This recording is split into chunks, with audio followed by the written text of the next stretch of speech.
Mic check 1 2. It's the Y2K Collector and 475 million views is what the latest trailer for GTA 6 has gotten over the past, I want to say 24 to 48 hours. And it tells me that there is a high amount of anticipation for this open world action packed video game that's supposed to be coming now in 2026. And Rockstar and Sony cannot afford to mess this up. This cannot be another situation like we saw with Cyberpunk 2077. This has to be a top tier release from day one. And I feel like a lot is riding on GTA 6, to be perfectly honest. I think a lot of people, a lot of gamers don't really have a lot of faith in video game companies today. They don't have a lot of faith in developers.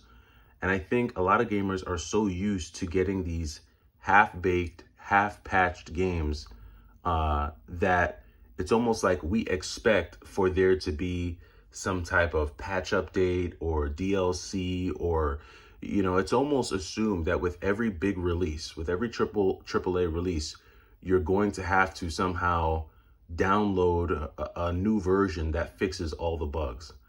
But I think that Sony and Rockstar have a very unique opportunity here where they can build up a lot of faith back into the gaming community by doing this game right on day one, not on day 15 and not on day 50.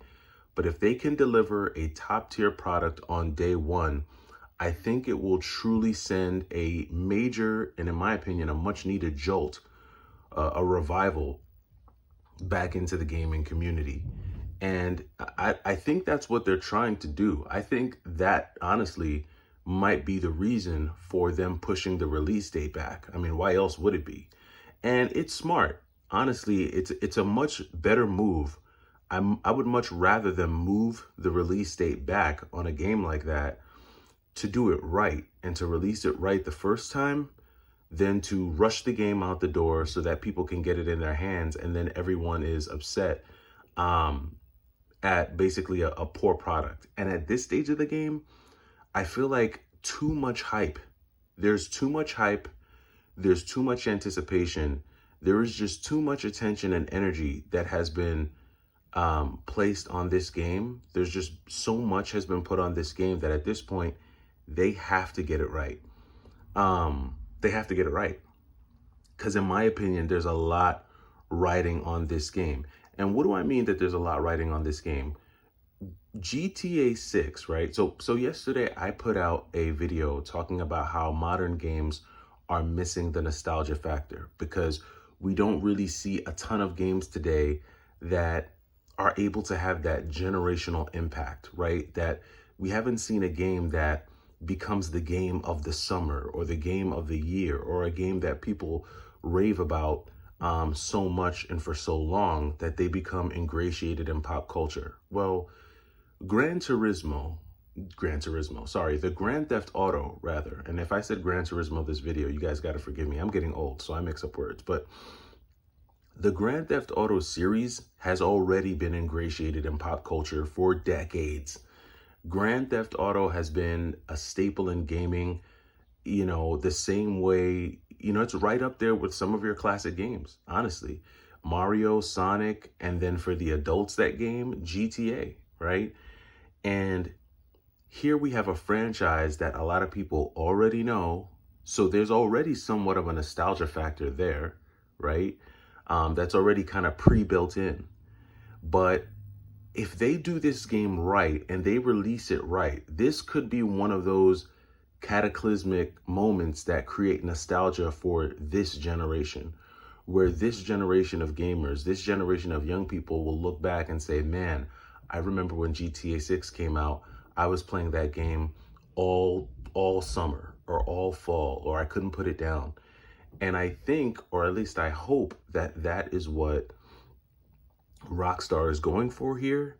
I hope that they, you know, take care in making sure that everything is functional, that there are no glitches, that all of the content is there. I think personally, as someone who collects physically, if there's a way that they can put everything onto the disc, even if they have to go back and do like a double disc, you know, like how we did it back in the day. If all that data can't fit on one disc, go back to the double disc, man. Go to the triple disc, go to the quadruple disc, if that's what you got to do. But my hopes and my prayers for this are that they do it right. Do not mess this up, because this could either make a generation or ultimately break a generation. And I feel like if GTA 6, with all of the hype and all the anticipation, if it's a flop, it's going to be recognized not just by gamers, but everyone. Because, I mean, at this stage of the game, I'm seeing references to GTA 6, not just in on gaming outlets, but in clothing outlets, music outlets, pop culture outlets, everywhere. And it's that big of a franchise. It's that big of a deal. So, again, over 475 million views on the preview. That's right up there with like the Deadpool and Wolverine views, right? That's a lot of views, which tells me that there is a ton of anticipation for this game. So Rockstar, Sony, you got to get it right. You got to get it right. Let me know what you guys think about this. Let me know what you think the reason is for them pushing the release date back on GTA 6. Do you think it has more to do with them ensuring that they deliver a high-level product, or do you think that maybe they were about to rush it out the door and realize there were a lot of bugs and things that needed to be fixed? Let me know what you think down in the comments, and then also let me know what kind of impact you think GTA 6 is going to have. Do you think it will be that major cataclysmic moment in gaming that's going to send shockwaves that reverberate all throughout the world?